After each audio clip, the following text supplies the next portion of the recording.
Hello friends, welcome to Physics Pathfinder. In this video, let us discuss about heat capacity and specific heat capacity.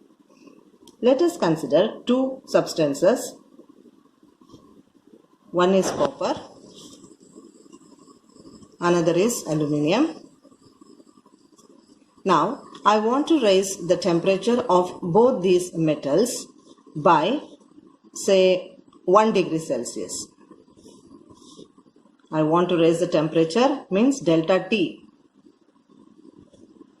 by 1 degree Celsius. Delta indicates a small change in the temperature. So, if I want to raise the temperature of both these metals by 1 degree Celsius, then it is common sense that both these metals require different amount of heat energy. So, if I want to raise the temperature of copper and aluminium by 1 degree Celsius, then both copper and aluminium require different amount of heat energy.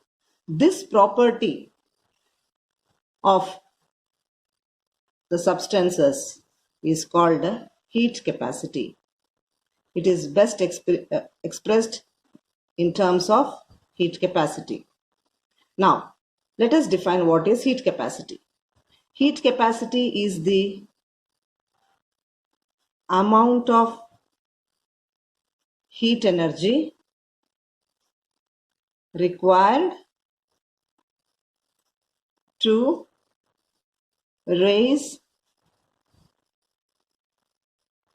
the temperature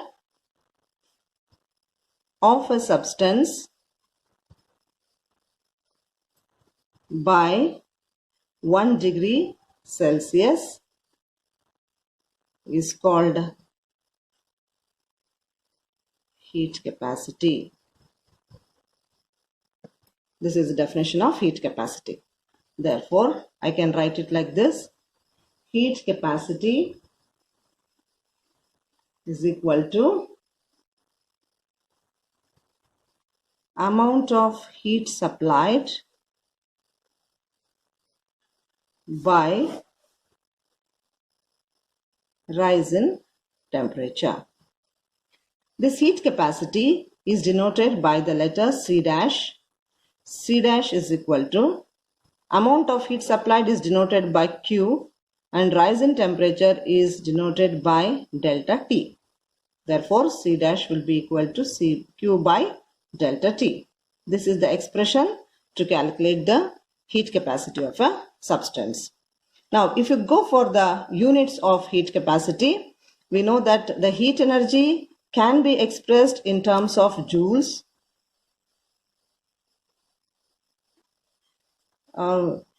The temperature is expressed in terms of Kelvin or degree Celsius. So the units of heat capacity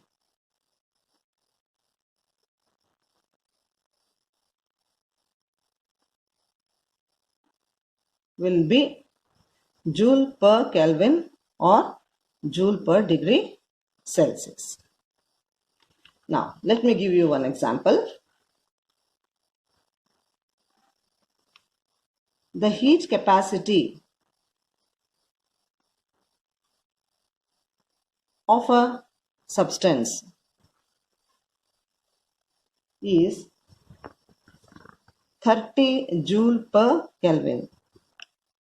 Now, what is the meaning of this statement? It means that 30 joules of heat energy is required to raise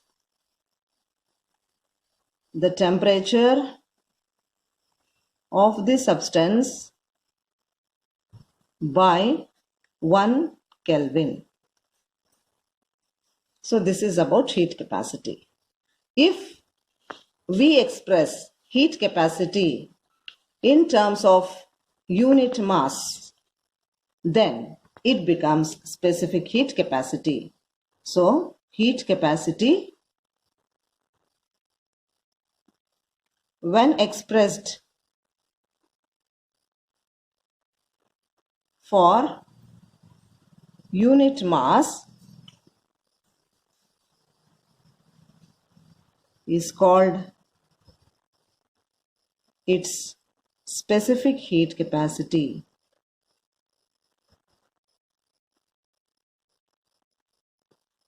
So remember that specific heat capacity is always expressed for unit mass of the substance, and specific heat capacity is denoted by the letter C.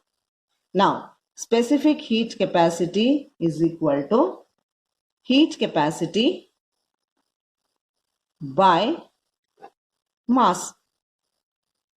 Specific heat capacity is denoted by C. C is equal to heat capacity. Already we have learnt it is denoted by the letter C dash by M.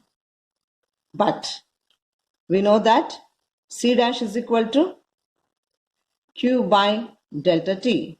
So I would like to substitute in place of C dash. Therefore, C will be equal to Q by M into delta T. This is the expression for specific heat capacity. Now, if you observe this expression, C is equal to Q by M into delta T. By looking at the expression, you can express its units also. Q again, it is measured in terms of joules. Mass is measured in terms of kg, and temperature is measured in terms of Kelvin or degrees Celsius. So the units for specific heat capacity will be joule per kg per Kelvin.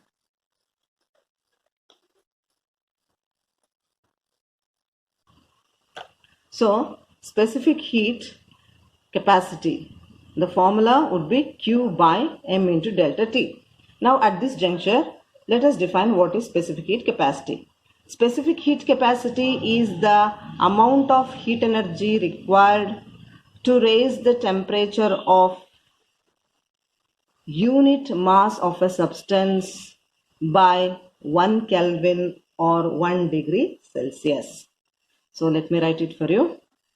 Specific heat capacity of a substance is defined as the amount of heat energy required to raise the temperature of unit mass of a substance by 1 Kelvin or 1 degree Celsius. Now let us take one example. The specific heat capacity of copper is 0.4 joule per gram per Kelvin. Now what is the meaning of this statement? It means that 0.4 joules of heat energy is required to raise the temperature of 1 gram of copper by 1 Kelvin or 1 degree Celsius. Let me write it for you. 0.4 joules of heat energy is required to raise the temperature of 1 gram of copper by 1 Kelvin or 1 degree Celsius.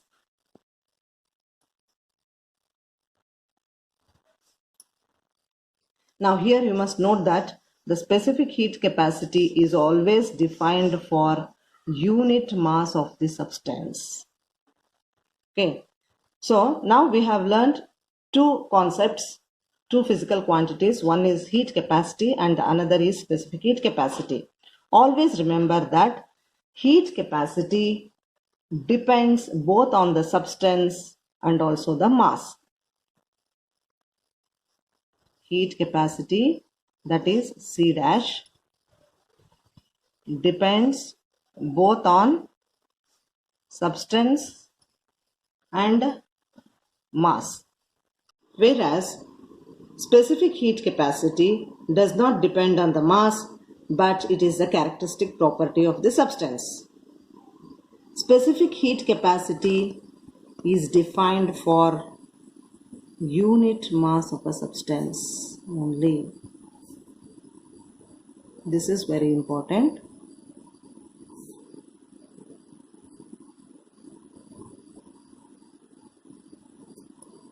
This is in brief about heat capacity and specific heat capacity.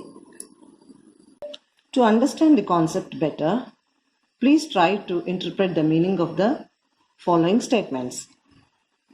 The heat capacity of a substance is 294 joule per Kelvin. And the second statement is the specific heat capacity of zinc is 391 joule per kg per Kelvin. Please give the answers in the comment section. Thank you. If you like the video, please like, share and subscribe.